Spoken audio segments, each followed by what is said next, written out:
Le journal du 19h sur Al24 News. Mesdames, Messieurs, bienvenue pour cette édition. Voici les titres. La République arabe sahraoui célèbre la journée nationale du martyr et de l'armée. Le président Brahim Ghali revient sur la lutte héroïque du peuple sahraoui durant toutes ces années de résistance.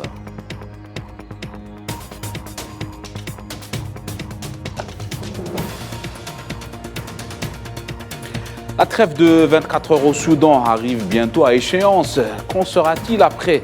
La situation dans le pays se tend notamment avec l'envoyé spécial des Nations Unies, Volker Perthes.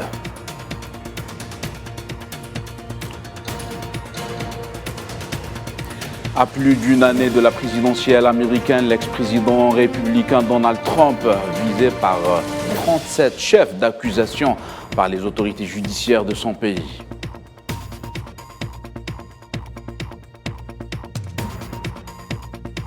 Et puis le 19h Info vous emmène en Colombie pour l'histoire du jour où 4 enfants survivent pendant 40 jours à un crash d'avion en pleine forêt amazonienne.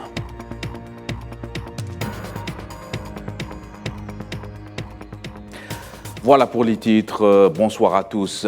Le peuple sahraoui commémore aujourd'hui la journée nationale du martyr et de l'armée. À cette occasion, le président de la République arabe sahraoui, Brahim Ghali, a affirmé que la lutte héroïque du peuple sahraoui a atteint le point de non-retour vers le couronnement de la victoire et que cette journée est particulière dans l'histoire du peuple sahraoui, au cours de laquelle nous nous tenons debout pour saluer la mémoire de tous les martyrs de la cause nationale. Cette journée survient quelques jours après les commémorations du 50e anniversaire de la création du Front Polisario. «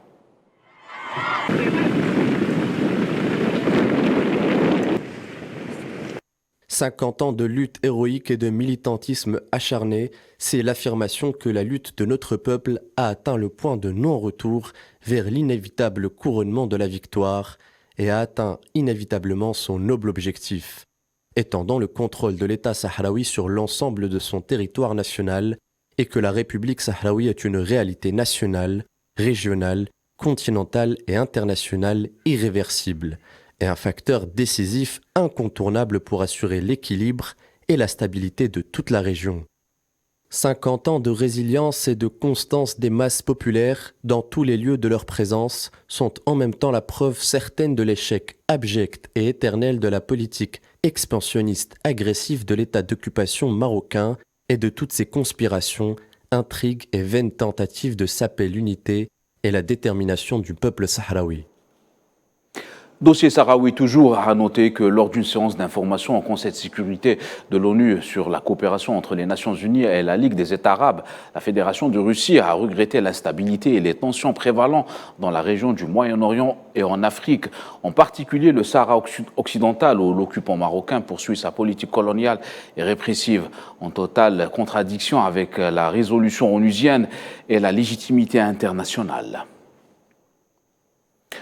On reste dans la région. Le ministère des Affaires étrangères mauritanien affirme que l'élection de l'Algérie comme membre non permanent au sein du Conseil de sécurité de l'ONU est une valeur à cette instance internationale et c'est une voix forte qui contribue à la défense des enjeux et des stratégies arabes et africaines et dans la promotion de la paix et de la sécurité mondiale.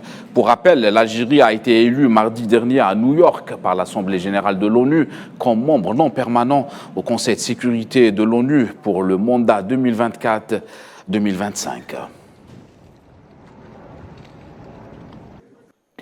L'actualité, c'est aussi au Soudan. La nouvelle période de trêve de 24 heures est entrée en vigueur ce samedi à partir de 4 heures du matin, heure locale. Une trêve qui n'a pas été violée pour l'instant, quelques heures après son entrée en vigueur. Le calme semblait régner dans la capitale Khartoum et ses abords. Mais qu'en sera-t-il après? Élément de réponse avec Tinhin Al-Makassi. Depuis ce matin, 6 heures GMT, le Soudan vit ses premières heures d'accalmie depuis près de 2 mois. La trêve d'une durée limitée de 24 heures seulement semble tenir le coup. En effet, les deux parties belligérantes, à savoir l'armée du pays et les forces de soutien rapide, se sont entendues en vue de permettre à l'aide humanitaire d'être acheminée sur l'ensemble du territoire soudanais. Cela dit, certaines sources concordantes affirment que des combats se sont poursuivis tout au long de la matinée dans le Kordofan du Sud, pas loin de la capitale Khartoum. Comme à l'accoutumée depuis le début de ce conflit, l'information reste encore très distillée et les sources peu crédibles. Peu de révélations sont faites sur l'état des lieux, notamment concernant l'aide humanitaire et son efficacité, alors que les ONG ont tiré la sonnette d'alarme, craignant une crise humanitaire sans précédent dans le pays.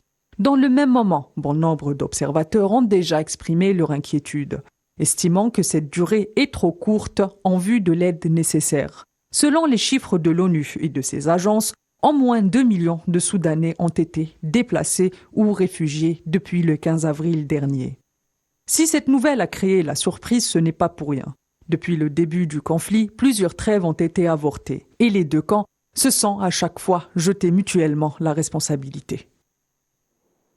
Et à la suite de l'incident survenu avec l'envoyé spécial des Nations Unies, Volker Perthes, déclaré persona non grata par les autorités soudanaises, le porte-parole des Nations Unies, Stéphane Dujarric, a réagi en conférence de presse à New York. Eh bien, je pense que ce que je peux vous dire, c'est que le secrétaire général rappelle que la doctrine de la persona non grata n'est pas applicable au personnel des Nations Unies, ni à son égard, et que son invocation est contraire aux obligations des États en vertu de la Charte des droits de l'homme.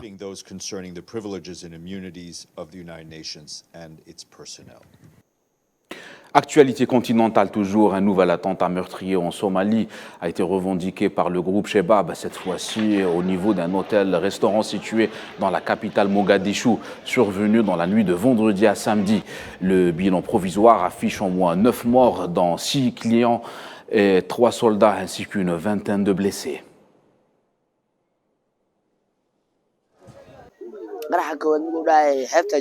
J'ai vu 4 cadavres, 2 femmes et 2 hommes, et j'ai été choqué quand je les ai vus.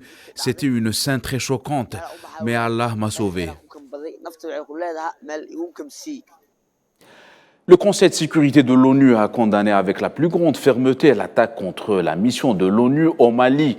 L'attaque a été perpétrée vendredi contre la mission multidimensionnelle intégrée des Nations Unies pour la stabilisation au Mali, la MINUSMA, près de Tombouctou, dans le centre du pays, à la suite de laquelle un casque bleu du Burkina Faso a été tué et 7 autres blessés. Les 15 membres du Conseil de sécurité ont adressé leurs condoléances les plus sincères et leur solidarité aux familles des victimes ainsi qu'au Burkina Faso. En Turquie, au moins 5 personnes ont péri, tandis que plusieurs autres blessés dans l'explosion d'une usine de missiles située à une quarantaine de kilomètres d'Ankara. L'annonce faite par le ministère turc de la Défense indique que l'explosion s'est produite à l'usine. Selon le gouverneur d'Ankara, aucun autre employé du site n'est déclaré manquant. Une enquête a été ouverte pour déterminer ce qui s'est passé, mais selon le gouverneur Vassib Shahin, une réaction chimique incontrôlée lors de la production d'explosifs pourrait avoir provoqué l'explosion.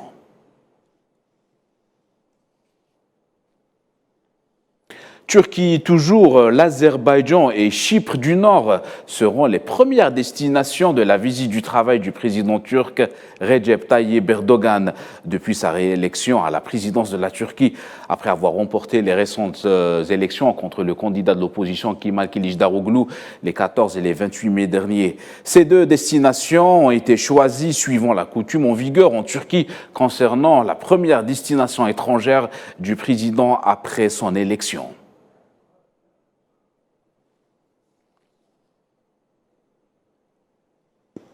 Le président russe Vladimir Poutine a annoncé le déploiement d'armes nucléaires tactiques chez son voisin biélorusse, et ce, dès le mois de juillet prochain. L'annonce a été faite lors d'une rencontre ayant réuni à Soutchi le président russe et son homologue biélorusse Alexandre Loukachenko.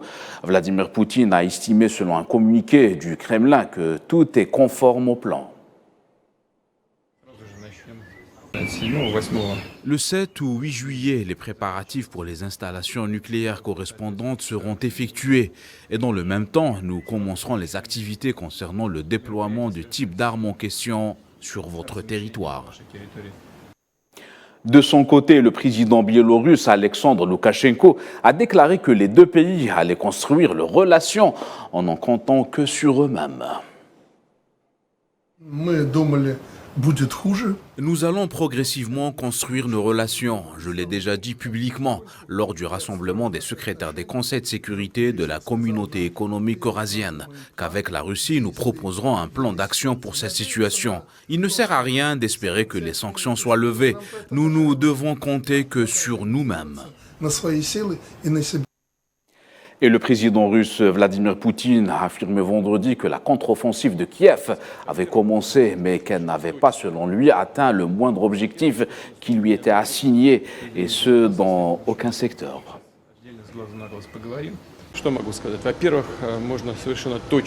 Nous pouvons affirmer avec certitude que cette offensive a commencé. En témoigne l'utilisation des réserves stratégiques de l'armée ukrainienne. C'est la première chose. Deuxième, les troupes ukrainiennes n'ont pas atteint les objectifs qui leur étaient assignés dans aucun secteur. C'est absolument évident. Il y a eu 5 jours de combats intenses. Par exemple, au cours des dernières 24 heures et la veille, il y a eu des combats très intenses et l'ennemi n'a obtenu aucun succès dans aucun secteur. Conflit en Ukraine toujours et l'initiative de la mer Noire autour de l'accord sur les céréales lors d'une rencontre entre la patronne de la CNUSED, Rebecca Greenspan, et le vice-ministre russe des Affaires étrangères, Sergei Verchinin. Les Nations Unies disent vouloir se concentrer sur la promotion des exportations russes des céréales et des fertilisants, et ce, à la suite des menaces brandies par Moscou de se retirer de l'accord d'Istanbul si les restrictions sur ses propres produits n'étaient pas levées.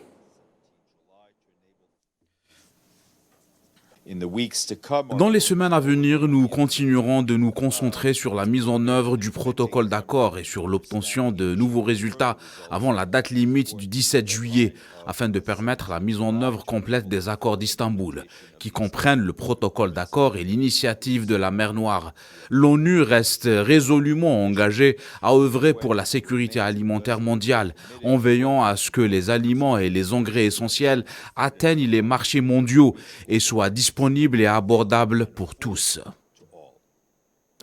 Et le Premier ministre canadien Justin Trudeau est en visite surprise à Kiev, la capitale ukrainienne. Lors de sa rencontre avec le président ukrainien Volodymyr Zelensky, Trudeau s'est engagé à soutenir Kiev sur le plan militaire en plein conflit en Ukraine.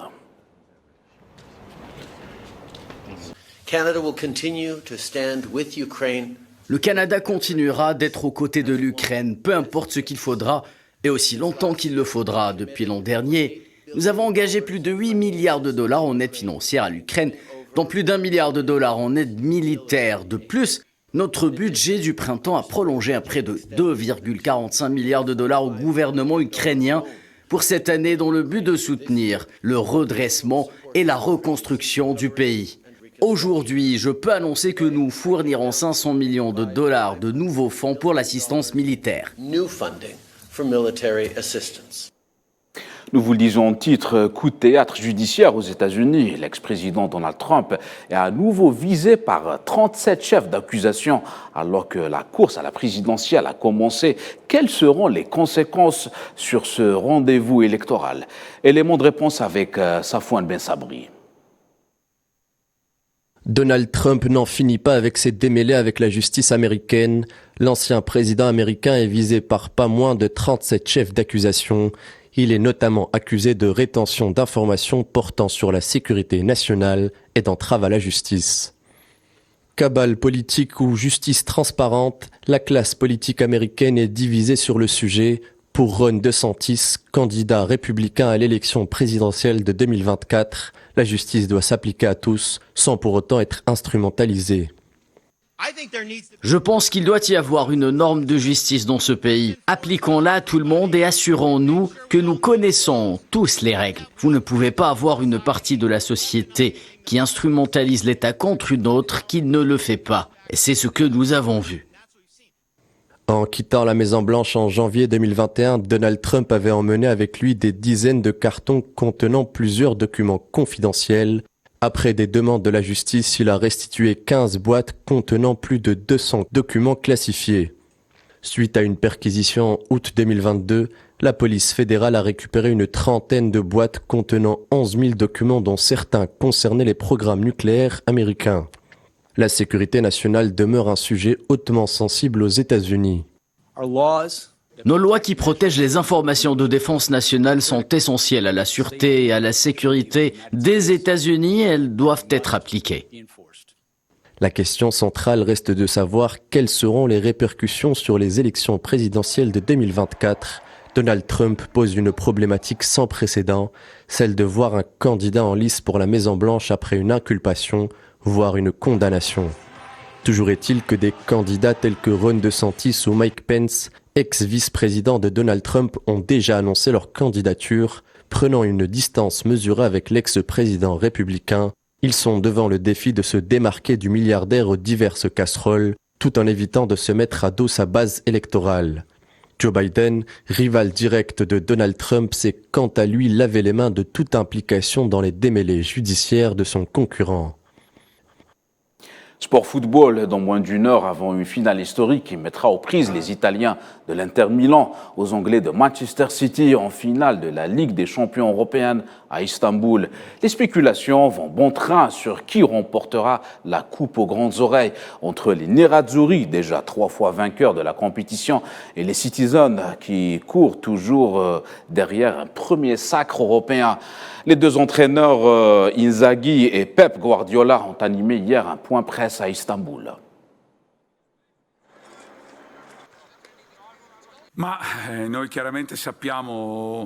Évidemment, nous savons quel type de match nous devrons jouer demain. Nous savons que Manchester City est sans aucun doute l'équipe la plus forte du monde en ce moment.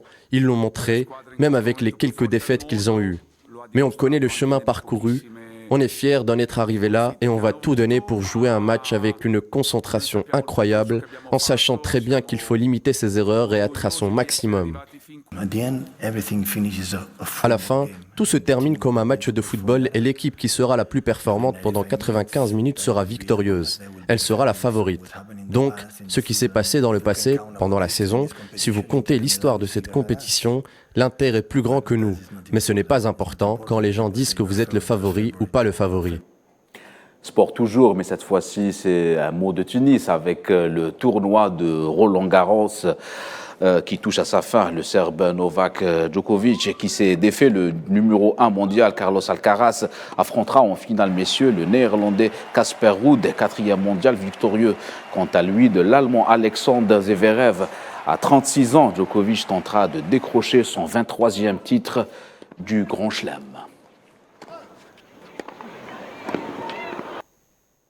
Nous vous le disions en titre, c'est la fin du suspense qui aura duré 40 jours en Colombie. La fratrie de 4 enfants perdus dans la jungle amazonienne après le crash de leur avion le 1er mai dernier a été retrouvée en vie vendredi soir par l'équipe de recherche. Les 4 frères et sœurs ont été transférés vers la capitale Bogota pour y être soignés. Récit de Souila Kilal.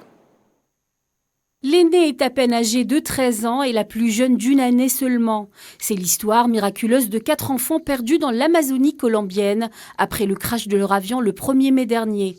40 jours qu'ils étaient livrés à eux-mêmes, errant dans une jungle hostile à la merci du danger, du froid et des caprices de la nature. Cette histoire a mis en émoi tout un pays. Plus les jours passaient, plus l'espoir de retrouver cette fratrie vivante s'évaporait. Mais c'était sans compter sur la détermination des militaires avec l'aide des indigènes de la région qui ont contribué aux recherches.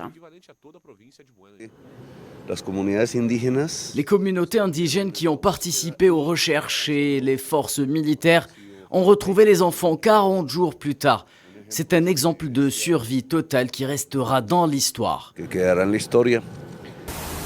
Déjà endeuillée par le décès de la mère des enfants et d'un de leurs proches dans le crash, la famille des 4 enfants n'a pu contenir sa joie. Incrédule, les larmes aux yeux, les grands-parents avaient toujours du mal à réaliser.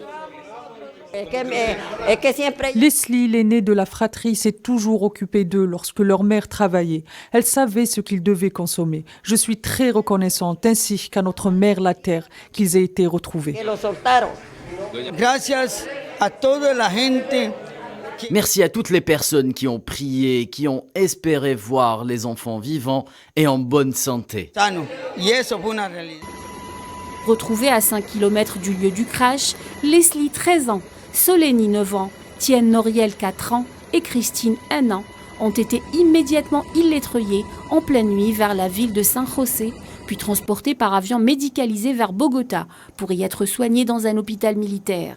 Plus de 100 soldats accompagnés de chiens renifleurs et des dizaines d'indigènes cherchaient les enfants depuis la découverte de l'avion à la verticale, le nez planté au sol, au milieu d'une épaisse végétation. Voilà, c'est la fin de ce journal. Excellente soirée à tous.